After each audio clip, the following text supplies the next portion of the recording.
Hello दोस्तों, नमस्कार। मैं दीवान सिंह।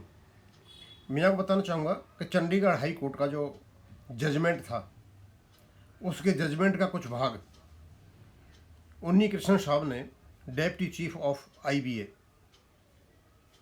उद्धरण करते हुए एक लेटर लिखा सभी जो हेड्स हैं बैंकों के। उनकी पहली लाइन ये थी, extract of the judgment is reproduce below. यह इन्वर्टेड कॉमाज में रखा है, इसका मतलब जजमेंट का पार्ट था। A perusal of the clause 12 of the settlement makes it evidently clear that it only provides for further negotiation। उन्होंने कहा था 1993 का सेटलमेंट फर्दर निगोसिएशन की बात करता है। किसके बारे में?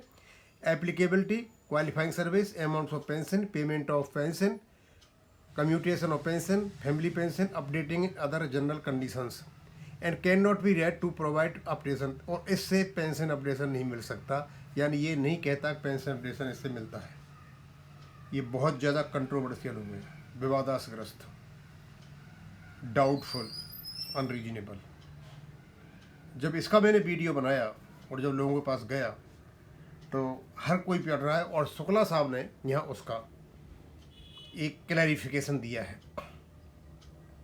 जो कुछ भी हाई कोर्ट ने कहा ये मेलाफाइड और आर्बिट्रेरी जजमेंट है। इसके विपरीत ये फर्दर निगोसिएशन के लिए नहीं था, यानी इसको फर्दर निगोसिएशन बना करके आईबीए और एआईबीए के पास कोर्ट भेज रहा है।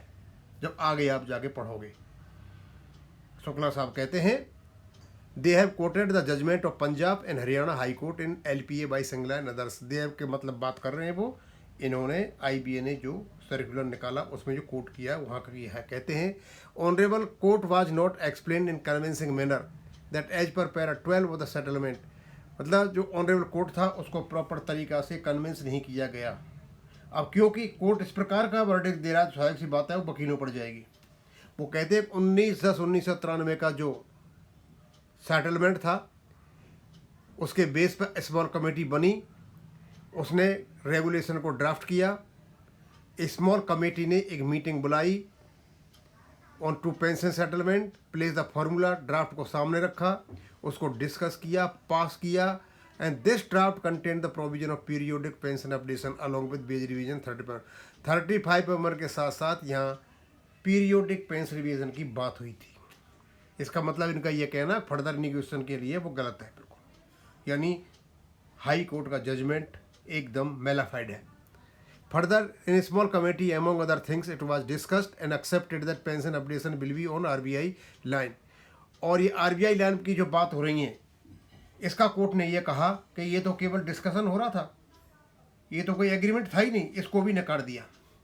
उसके बाद कहते हैं, in approved regulation under class 56, जो रेगुलेशन 56 उसको भी नकार दिया, ये कहते हुए कि ये तो रेफरेंस की जरूरत नहीं है, वो तो अंडर निगोसिएशन था। Remedies laid down to follow and resolve the doubt. If banks have any doubt about the bona fide of representation of pensioners in regard to updation along with wage revision, though it is an admitted condition, duly complied while implementing pension scheme। और 1/1/1986 से जब pension scheme को लागू कर दिया तो ये automatic implement हो गया और भारत सरकार ने इसको नोटिफाइड भी कर दिया। Banks were to take records to corresponding provisions in CCR 1972 to satisfy themselves as to whether there was periodic pension updation along with wage revision was or not। Had they followed 56, updation would have been, और 56 को करते तो हो जाता। अब bank करें नहीं करें, लेकिन कोर्ट ने तो नहीं किया। यानी शुक्ला साहब ने बड़े स्पष्ट शब्दों में कहा है, ये एक प्रकार से खंडन है हाई कोर्ट के जजमेंट का।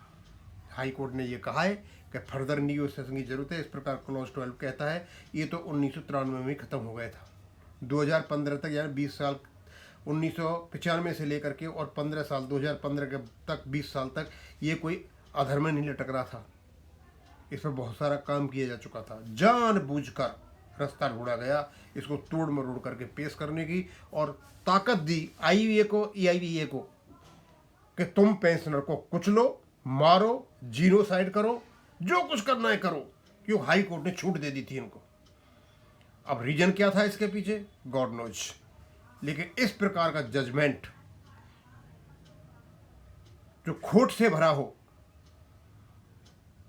और लोगों की जिंदगियों से खेलता हो। हमें तो कोर्टों का किसी का देखा नहीं है। अब मैं यहीं खत्म करूंगा। थैंक यू, धन्यवाद।